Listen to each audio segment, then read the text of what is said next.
여러분은 혹시 자신이 태어난 그 순간이 평생을 좌우한다고 생각해 본 적이 있나요? 어떤 사람은 태어나자마자 모든 것이 순조롭게 풀리는 것 같고, 또 어떤 사람은 아무리 노력해도 벽에 부딪히는 것 같습니다. 과연 이것은 단순한 우연일까요? 아니면 우리가 모르는 어떤 법칙이 있는 걸까요? 오늘 우리가 탐험할 세계는 바로 사주명리학입니다. 수천 년 전부터 동아시아 사람들이 자신의 운명을 읽어온 이 신비로운 학문의 깊은 뿌리를 따라가 보겠습니다. 상상해보세요. 기원전 5000년 전 고대 중국의 어느 현자가 하늘을 바라보며 별들의 움직임을 관찰하고 있습니다. 그는 자연의 변화와 인간의 삶 사이에 묘한 연결고리가 있다는 것을 깨달았습니다. 봄이 되면 만물이 소생하고, 여름이 되면 모든 것이 활기차게 자라나며, 가을이 되면 결실을 맺고, 겨울이 되면 모든 것이 휴식을 취합니다. 이 자연의 리듬이 인간의 삶에도 그대로 적용되지 않을까 하는 생각이 든 것입니다. 이것이 바로 음양오행설의 시작이었습니다. 우주의 모든 현상을 음과 양, 그리고 목화토금수라는 5가지 요소로 설명하는 이 이론은 단순해 보이지만 실제로는 매우 정교한 체계를 갖추고 있습니다. 목은 나무처럼 성장하고 확장하는 에너지, 화는 불처럼 열정적이고 창조적인 에너지, 토는 땅처럼 안정되고 포용하는 에너지, 금은 금속처럼 단단하고 절제하는 에너지, 수는 물처럼 유연하고 지혜로운 에너지를 의미합니다. 그런데 여기서 흥미로운 것은 이 5가지 요소가 서로 도우기도 하고 견제하기도 한다는 점입니다. 나무는 물을 먹고 자라고, 불은 나무를 태워서 힘을 얻으며, 흙은 불이 꺼진 재를 받아들이고, 금속은 흙에서 나오며, 물은 금속을 녹여냅니다. 이것을 생생이라고 합니다. 반대로 물은 불을 끄고, 불은 금속을 녹이며, 금속은 나무를 자르고, 나무는 흙의 양분을 빼앗으며, 흙은 물을 흡수합니다. 이것을 상극이라고 하죠. 이런 복잡한 이론이 어떻게 인간의 운명과 연결될까요? 고대 중국인들은 시간의 흐름을 가불병정무기경신임계라는 십간과 자축인묘진사오미 신유수래라는 12지로 표현했습니다. 이것이 바로 우리가 잘 아는 60갑자입니다. 이간지 체계는 단순히 시간을 나타내는 것이 아니라 그 시간대의 자연적 에너지를 상징하는 것이었습니다. 춘추전국 시대에 이르러 이론이 더욱 체계화되었습니다. 이 시기의 학자들은 인간이 태어나는 순간의 자연적 에너지가 그 사람의 평생에 영향을 미친다고 생각했습니다. 마치 사진을 찍는 것처럼 태어나는 그 순간의 우주적 에너지 패턴이 개인에게 각인된다는 것이죠. 그러나 진정한 사주명리학이 완성된 것은 훨씬 후의 일입니다. 당나라 말기 이어중이라는 학자가 등장하면서부터입니다. 그는 사람이 태어난 연월일시, 즉 4개의 기둥을 중심으로 운명을 해석하는 방법을 완성했습니다. 그런데 이 이론을 완전히 체계화한 사람은 송나라의 서자평이었습니다.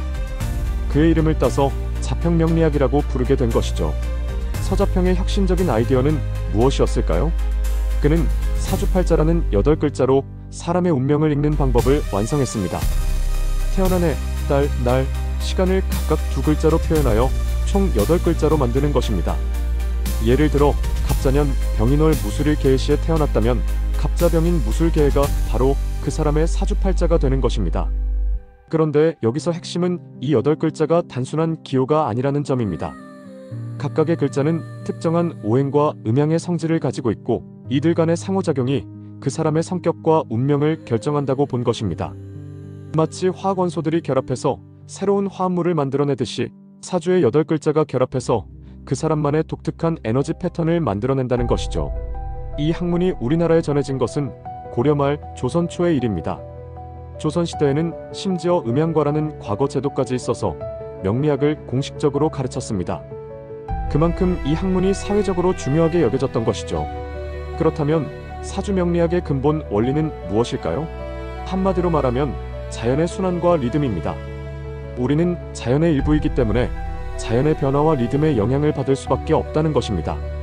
계절이 바뀌면 우리의 기분도 달라지고, 날씨가 변하면 우리의 컨디션도 바뀝니다. 이것을 더 큰 시간적 범위로 확장한 것이 바로 사주명리학입니다. 생각해보세요. 봄에 태어난 사람과 겨울에 태어난 사람의 기질이 다를 수 있지 않을까요? 새벽에 태어난 사람과 한밤중에 태어난 사람의 성향이 다를 수 있지 않을까요? 사주명리학은 바로 이런 자연의 리듬이 인간에게 미치는 영향을 체계적으로 분석하는 학문입니다. 더 구체적으로 들어가 보겠습니다. 사주 명리학에서는 사람이 태어나는 순간의 자연적 기운이 그 사람의 내면에 각인된다고 봅니다. 마치 도장을 찍는 것처럼 말이죠. 이 에너지 패턴이 평생에 걸쳐 그 사람의 성격, 재능, 행동 양식, 심지어 운명의 흐름까지 영향을 미친다는 것입니다. 예를 들어 목의 기운이 강한 사람은 나무처럼 꾸준히 성장하고 확장하려는 성향이 강합니다. 이런 사람들은 새로운 도전을 좋아하고 창의적인 일에 재능이 있을 가능성이 높습니다. 반면 금의 기운이 강한 사람은 금속처럼 단단하고 규칙적인 성향을 가집니다. 이런 사람들은 질서와 원칙을 중시하고 체계적인 일에 뛰어날 가능성이 높죠. 하지만 여기서 중요한 것은 균형입니다. 목의 기운이 너무 강하면 무모하게 될 수 있고 금의 기운이 너무 강하면 융통성이 부족해질 수 있습니다. 사주 명리학은 바로 이런 균형과 조화를 추구하는 학문입니다. 그런데 사주가 정해져 있다고 해서 운명이 바뀔 수 없는 것은 아닙니다. 사주는 타고난 기질과 성향을 나타낼 뿐 그것을 어떻게 활용하느냐는 온전히 개인의 선택에 달려 있습니다.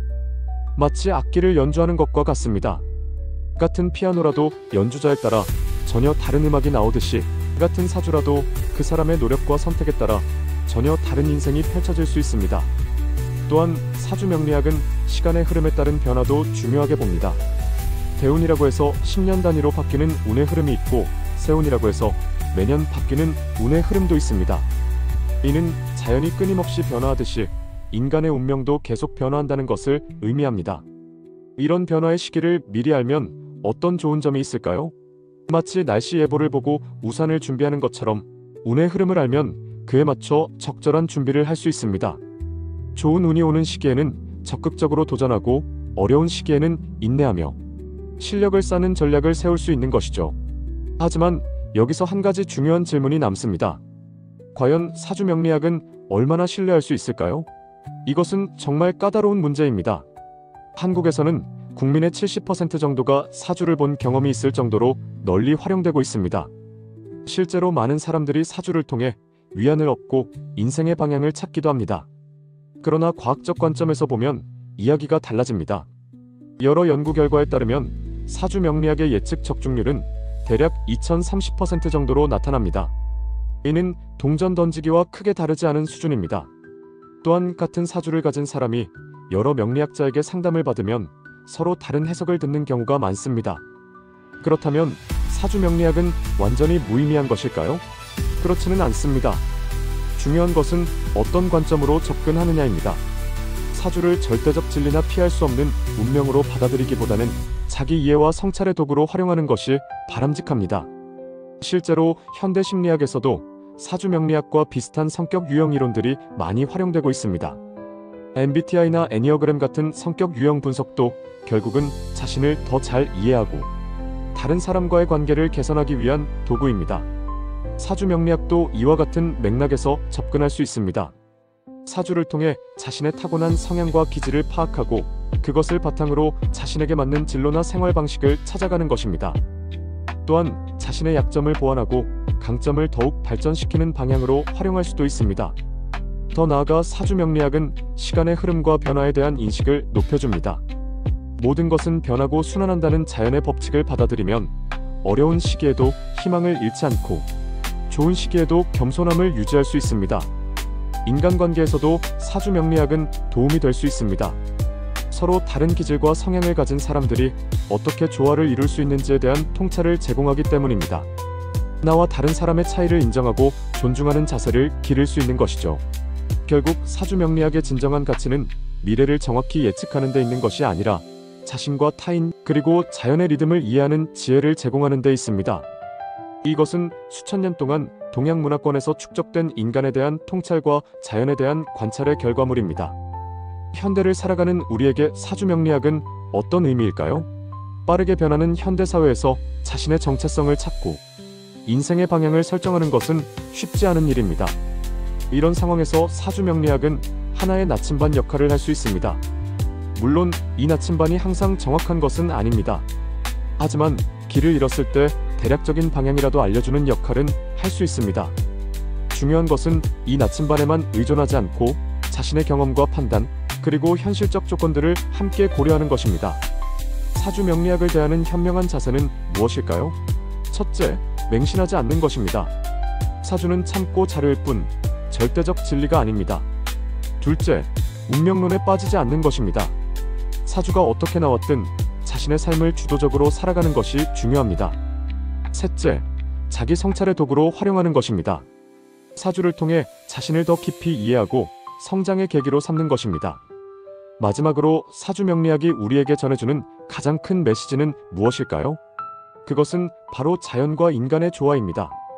우리는 자연의 일부이고 자연의 리듬에 맞춰 살아갈 때 가장 행복하고 건강할 수 있다는 것입니다.